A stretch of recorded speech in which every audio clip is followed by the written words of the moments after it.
नमस्कार प्यारे विद्यार्थियों। काफ़ी समय से ये चल रहा है, सीईटी चल रहा है। सीईटी जब शुरुआत में आई थी तो मैंने खूब कहा था कि सीईटी को हल्के में मत लेना।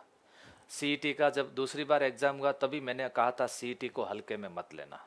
सीईटी को हल्के में लेने का मतलब ये है कि हम सारी भर्तियों से वंचित हो जाते हैं। अब की बार मैंने एक नई लाइन कहा कि सीईटी नहीं तो कुछ भी नहीं। फिर भी कुछ महापुरुष कहेंगे आपको कि सीईटी कुछ भी नहीं है, सीईटी हल्के में ले लो, सीईटी से तो आप आराम से कर लोगे, घर बैठे बैठे कर लीजिएगा। ठीक है ना।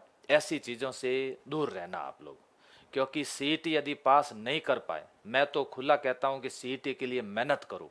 सीईटी के लिए आप ऑनलाइन ऑफलाइन जिससे भी पढ़ना चाहते हो उनसे पढ़ो, क्योंकि सीईटी नहीं निकाल पाए तो कुछ नहीं कर पाओगे। क्योंकि इस बार सीईटी का पेपर टफ आने वाला है।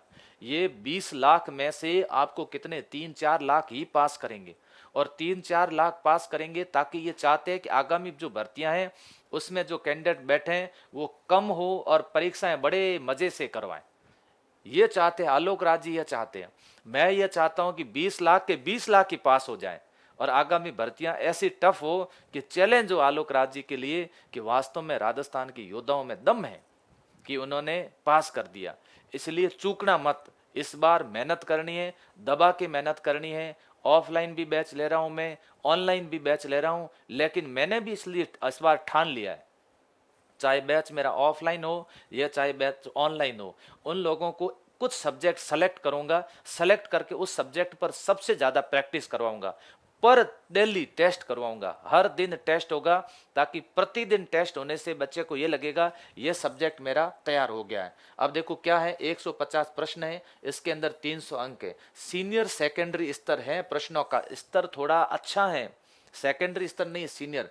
ध्यान रखना इस बार क्या किया जाएगा, नकारात्मक अंकन इस बार किया जाएगा। तो नकारात्मक अंकन इस बार होगा, ऋणात्मक अंकन होगा इस बार। राजस्थान इतिहास इस बार मैं खुद करवा रहा हूँ, लाइव में भी मैं करवा रहा हूँ, ऑफलाइन में मैं करवा रहा हूँ। वसीम सर करवाएंगे भूगोल वगैरह, भवराजी सर करवाएंगे राजव्यवस्था अर्थव्यवस्था, दैनिक विज्ञान, गणित, इसका पूरा। अब की बार क्या करेंगे, 8 number, 9 number, 10 number, 11 number, 12 number, 13 number, ये विषय ऐसे हैं जो ये विषय विद्यार्थी स्वयं नहीं कर सकता, ये स्वयं तैयार नहीं कर सकता, उसको एक अपने गुरु का सहारा लेना ही पड़ता है। ऑफलाइन बैच में आने वाले विद्यार्थी और ऑनलाइन, उन सबको इसके प्रतिदिन टेस्ट दिलाऊंगा। कभी टेस्ट गणित का होगा तो कभी रीजनिंग का होगा, कभी हिंदी का होगा, इंग्लिश का होगा, कभी कंप्यूटर का होगा। और शुरुआती क्लास यही लगवाऊंगा, शुरुआती जीके की क्लास नहीं लगवाऊंगा, ताकि ये विषय टफ है। टफ विषय मैं पहले करवाऊंगा, पहले टफ विषय करवा करके फिर टेस्ट चालू करूंगा, बाद में ये सारे विषय करवाऊंगा। इस बार ऑनलाइन में भी मैं ऐसा ही पैटर्न अपना रहा हूं और ऑफलाइन में भी ये पैटर्न अपना रहा हूं, ताकि ये एक कॉम्बो पैक के रूप में चलता रहे। सीईटी मेरे पास में इतनी कॉलिंग है कांस्टेबल को लेकर के, सर कांस्टेबल का सेपरेट बैच लगाओ, कांस्टेबल का। मैंने कहा आप सीईटी प्लस कांस्टेबल बैच ले लो, एक तरह का कॉम्बो बैच ले लीजिएगा। सर आप स्पेशल बैच लगाओ, सिलेक्शन बैच लगाओ, 50,000 रुपये देने के लिए हम लोग तैयार हैं। लेकिन मैं आपको कह रहा हूँ विद्यार्थियों, अभी 50,000 रुपये देने की कोई आवश्यकता नहीं है। आप ऑफलाइन बैच लीजिएगा, मैं आपके साथ रहूँगा, कंटिन्यू आपको पूरा पूरा कोर्स करवाऊंगा। अक्टूबर तक अपन कोर्स करेंगे, इन विषयों पर अपन ज़्यादा फोकस करेंगे। अपने को अभी एक काम करना है, अभी अपना टारगेट कितने परसेंटेज है, 40% अभी अंक अपने को लाना है। 100%। मेरे पास में जितने भी विद्यार्थी आते हैं, 200 आते हैं, 400 आते हैं, मेरा टारगेट होगा 100% विद्यार्थियों को ये अंक दिलाना। इसके लिए शर्त यह है कि वही विद्यार्थी आना मेरे पास प्लीज़ जो मेहनत में विश्वास करते हो। आपको लगता है कि हम वहाँ बैठ करके मेहनत कर सकते हैं। सुबह का बैच होगा, 12-1 बजे तक क्लासें चलेगी, 1 बजे के बाद में आपको फिर टेस्ट देना पड़ेगा। तो जिसके मेहनत में विश्वास करने वाले ही विद्यार्थी यहाँ पर उपस्थित रहना।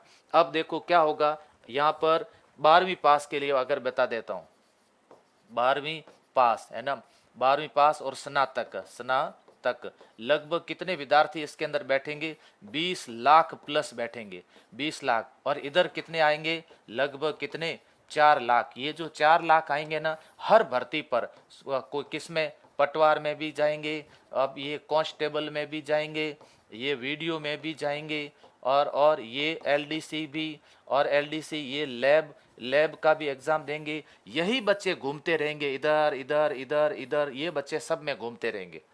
स्थितियां ऐसी हो जाती हैं कि सीईटी पास जो है वे विद्यार्थी इस बार मेरे पास में आए, सर मेरा कांस्टेबल में भी हो गया, सर मेरा पटवारी में भी हो गया, सर मेरा जेल प्रहरी में भी हो गया, सब में हो रहा है। क्यों हो रहा है? क्योंकि दूसरे बच्चे एग्जाम ही नहीं दे पाते। क्या हुआ, मान लो इसमें से 20 लाख में से कुछ बच्चे ऐसे थे जिस दिन एग्जाम था उनके घर पे कोई घटना घटित हो गई, खुद बीमार पड़ गया, हो सकता है। अब वो दिन, एक दिन ने सारा कुछ नाश कर दिया। इसलिए ध्यान रखना प्यारे विद्यार्थियों, मैंने बहुत कोशिश की कांस्टेबल भर्ती सीईटी से बाहर होनी चाहिए, लेकिन सरकार ने कहा कि नहीं, हम बाहर नहीं करेंगे, सरकार से ऊपर मैं हूं, नहीं आप हो। खैर छोड़ो, कोई बात नहीं, लेकिन अब दम लगाओ कि इस बार अपन सीईटी के अंदर अच्छे परसेंटेज लेकर के आए, सीईटी पास करें। मैं तो कहता हूं 20 लाख की जगह 18 लाख बच्चे सीईटी पास करके अंदर चले जाए ना, तो आलोक राज्य को लगे कि वास्तव में राजस्थान के बच्चों में वो दम है कि मैंने इतना पेपर का लेवल कठिन बनाया था। कठिन कितना भी बनाओगे आप पेपर, इसमें कठिन कुछ नहीं कर सकते। मैथ में कोई कठिन, रीजनिंग में कुछ कठिन नहीं होगा, इसमें कठिन नहीं होगा, इसमें कठिन नहीं होगा, इसमें नहीं होगा, इसमें नहीं होगा। क्या कठिन करोगे मुझे बताओ? इसके अंदर हम इतनी प्रैक्टिस करवाएंगे, इतनी प्रैक्टिस करवाएंगे कि कठिन की कोई संभावना नहीं रहेगी। ठीक है जी। अब आप लोग बताएं कि किस तरह से आपको और फैसिलिटी चाहिए, तो कमेंट करके मुझे जरूर बताना। Thank you.